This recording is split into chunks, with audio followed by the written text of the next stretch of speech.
welcome. My name is Michelle Montana. This is my interior design YouTube channel if you haven't been here before. Thanks so much for tuning in today. I'm very excited to have a couple of architects joining me today. So I'm gonna let you guys introduce yourselves. I'm Molly Coltharp. I'm Chuck Coltharp. And what do you guys do? We're architects. I guess I just said that.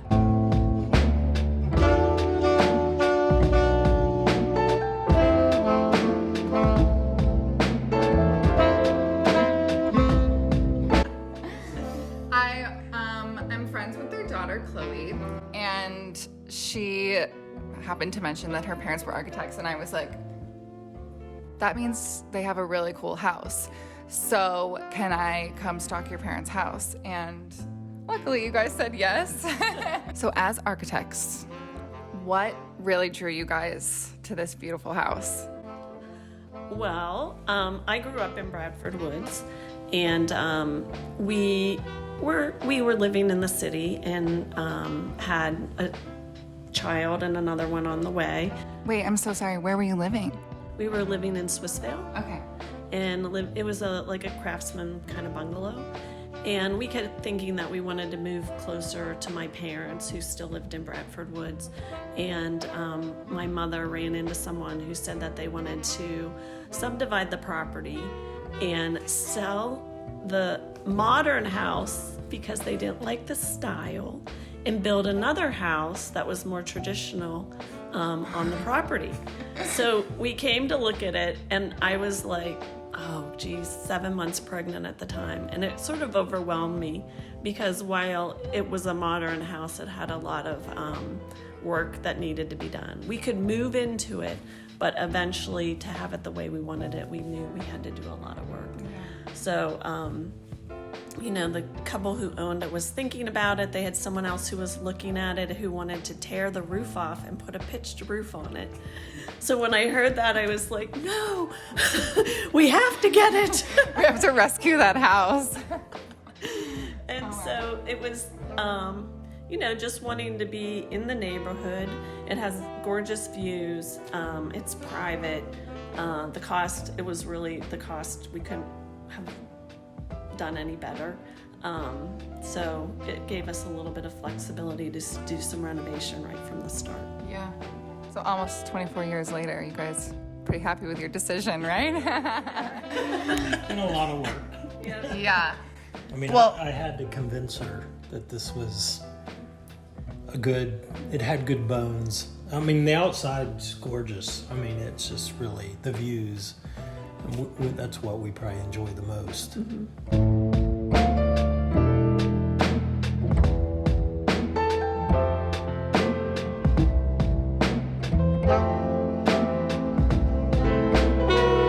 You said that this house had a lot of work to be done when you bought it. So what was the first thing you were like, we absolutely have to change this?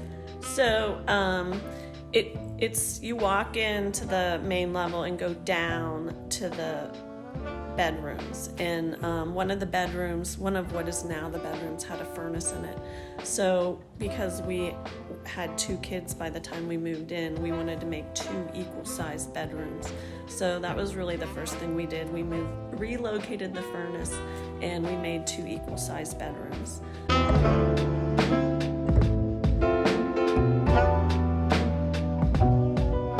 This is, I think, the hardest question I ask people is, what's your favorite piece of decor? You can each choose maybe 2 if you can't choose one, but I guess I can go first. So the 2 that I would choose, and they both came from her father's house, is the Eames chair that's behind us and the column. And the column, okay. some of the leather was starting to wear, and so we had to and the arm was broken. Somebody sat on the arm and sheared the arm off. And so we sent it, because we're both architects, we knew people, I think at Knoll or Herman Miller, and we shipped it back to a factory they use to repair things that are damaged during shipping. Oh, wow. And so they gave us the address, we called them, they scheduled it, we shipped it in a box, they fixed it and shipped it back, and it was good as new. Are those also your things? They were, Yeah. But I also have, in our bedroom, I have a shaker bed was made of cherry that my parents got me for my college graduation. Oh, wow. That sort of has sentimental value to me. Of course. So that would be one of my favorite things, Yeah, I guess. we've had that a long time. Same with the shaker And table. really, these chairs we're sitting on they were in my parents' house when I was growing up. And when we moved here, my dad gave them to us because he wasn't using them anymore. And since then, we've had to get new seats and new backs. Of course, yeah. I think that they're really classic, so they still work. I mean, these are really popular chairs even now, so they've had a revival, of course, but I think that they're over 50 years old. that's amazing.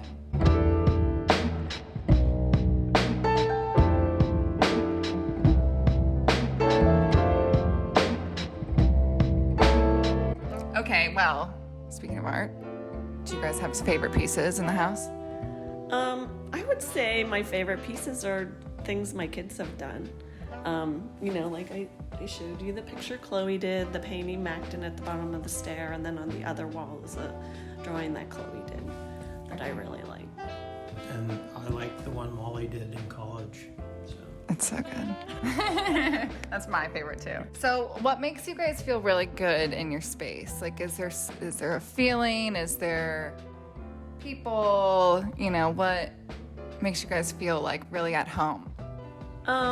Well, we spend a lot of time in this room, and it's just peaceful, to see the trees, and it's quiet, and we are big readers, so we tend to be in the space reading, drinking coffee. We live here. Yeah. It's not in the 50s, a lot of homes were for decoration, but not for living. This house is for living. We live here.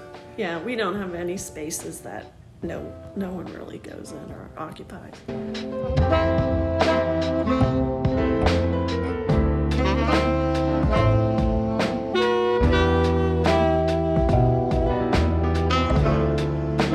Do you guys have a favorite thing to do when you're home alone? Are you guys ever home alone?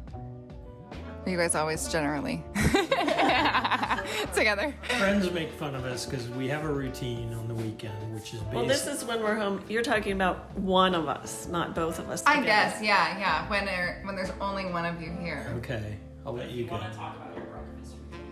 Yeah, tell me about your breakfast routine. I want to hear this. Typically, this is as I said, our friends make fun of us, but basically, I get up, I make us both coffees, lattes, or cappuccinos, and then I take them back to the bedroom and we just sit and read in bed and drink our coffee, and then I get up eventually and make breakfast, although I haven't done it in a little while, but that's our typical Saturday, Sunday morning routine for a couple hours.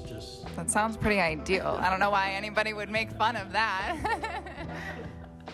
Usually it's when she's complaining about me and people are saying, Molly, how can you complain? Or they'll say, can you do something? It's 9 a.m. on a Saturday. Are you in bed drinking coffee and reading right now? And we're like, yes, we are. And? Yes, and?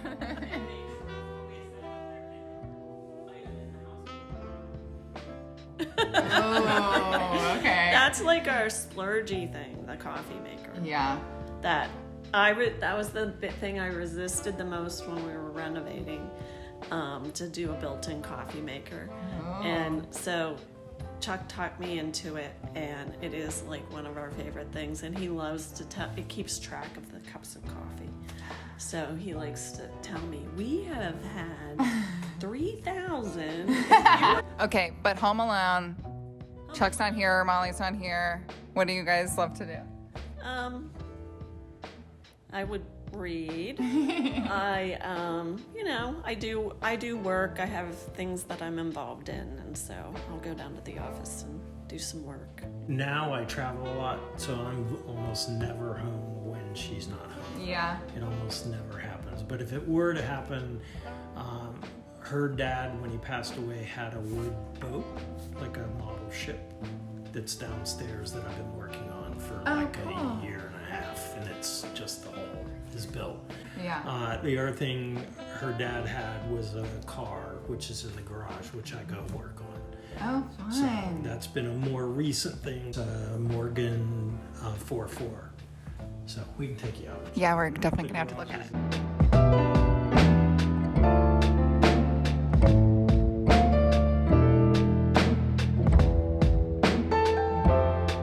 What's your favorite coffee table book?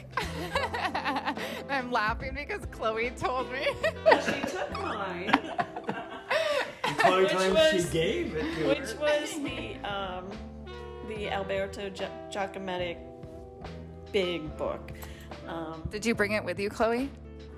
Yours is a better answer. So, but I also have a book. When I was in college, I did an internship for a firm in on Martha's Vineyard in Massachusetts. That was Mark Hucker Architects, and they have their own book now, which has beautiful houses that they've designed on the vineyard and elsewhere. In Nantucket. Yeah. Do you have a favorite, Chuck? Mine probably was Richard Meyer's White Book. So he's an architect that did mostly white buildings. Oh. And for a while that was something as a style that I was gravitating towards, but practice-wise it's not something I really eventually decided was To subscribe to. well, I think really what we do is more about trying to take what the client wants and make that happen, Right. rather than sort of apply, in a way, Meyer applied an arbitrary architecture. Although I think clients came to him because of his architecture. Right. Where do you guys take design inspiration from? I do a lot of residential work, and I sort of like to pride myself in that I like to take the character of the house or space I'm working on and just sort of make it better. So I mean, like in this house in particular, we took inspiration from a lot of classic mid-century modern. But like when I mentioned the Hucker book before, he does more sort of traditional cottage style, but his detailing is beautiful. And so a lot of times I'll look at that when I'm doing a more traditional home to try to get some ideas about how to, use detailing and trim to really make it look great. So I'm from a lot of different places depending on what I'm working on. Yeah, I mean, if you're working on a craftsman, you might look at Maybach or architects like that. Yeah. I mean, she'll kick around a lot of different ideas.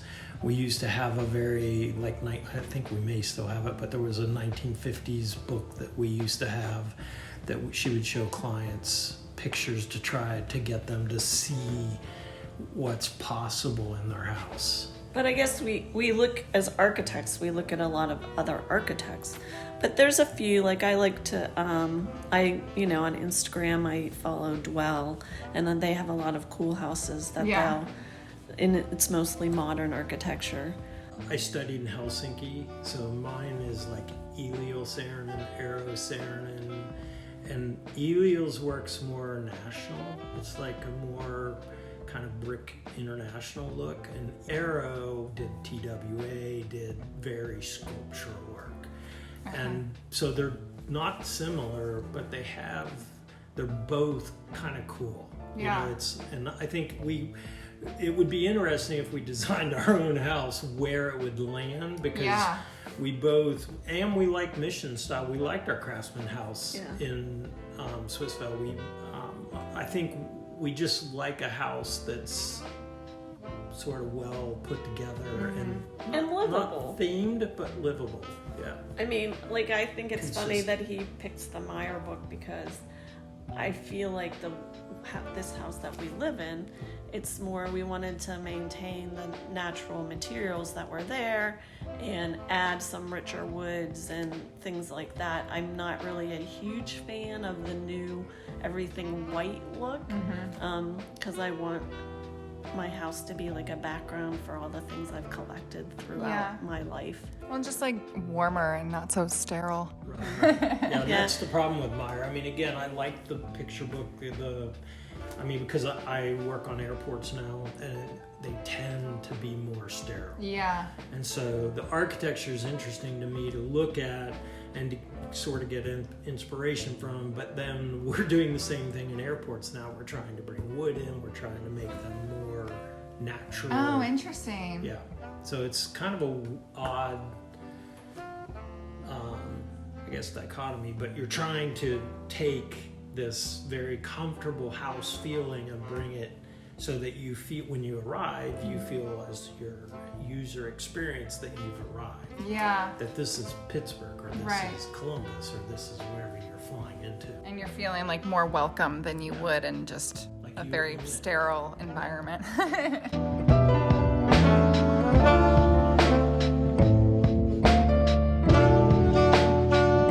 What transformation was it that you guys made in this house that was like your absolute favorite? So proud of. We did such a good job. We nailed this. Where is it? I guess we would say the kitchen. Mm-hmm. Between the kitchen and the master bath, those two pieces, they just made the house more enjoyable to be in. They are enjoyable spaces, as More you're- usable. more usable. They're just nice. When you're in them, you think, oh, this is so much nicer Yeah. than the way it used to be. And you actually think that while you're making coffee or just waiting for the coffee to be made. Yeah. It's just both of them are pleasant spaces to be in. Nice. Well, thank you guys so much for sitting down and talking with me and letting me invade your home. I had a really good time tonight, guys. Thank you so much. Thank you. Thank you.